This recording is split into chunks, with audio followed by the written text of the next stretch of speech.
যাই হোক, এর থেকে আমরা অ্যারে শিখি, তাহলে আমাদের ডাটা স্ট্রাকচার সব একসাথে হয়ে যাবে।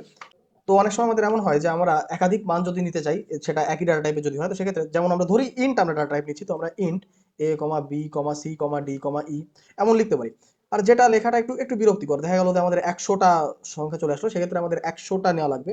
তো ওই সমস্যা এড়ানো যায় অ্যারে ব্যবহার করে। অ্যারে করতে গেলে আমরা ফার্স্টে ইন্ট নেব, ভেরিয়েবল দেবো এ, আর সেটাকে অ্যারেতে করার জন্য জাস্ট থার্ড ব্র্যাকেট দেওয়ার পর এবার যদি আমরা ইকুয়াল টু দিয়ে সোজা সেকেন্ড ব্র্যাকেটের মধ্যে 1,2,3,4, বা যা ইচ্ছে আমরা দিতে পারি, এটা আমাদের তখন অ্যারে হয়ে যাবে। এবং যখন আমার এদেরকে কল করা লাগবে, তখন আমরা জাস্ট ইন্ডেক্স নাম্বার দিয়ে প্রথমটাকে 0 ধরে ইন্ডেক্স নাম্বার দিয়ে যে কোনো একটাকে ডাকলেই পারবো। যেমন আমরা যদি এখানে 2 নম্বর ইন্ডেক্সকে ডাকতে চাই, তাহলে আমাদের শুরুটা ধরবো আমরা 0 এবং দ্বিতীয়টাকে 1, তাহলে আমরা দেবো এ, তারপরে থার্ড ব্র্যাকেটের মধ্যে 1, এবং তখন এটাকে ডাকা হয়ে যাবে। That's it.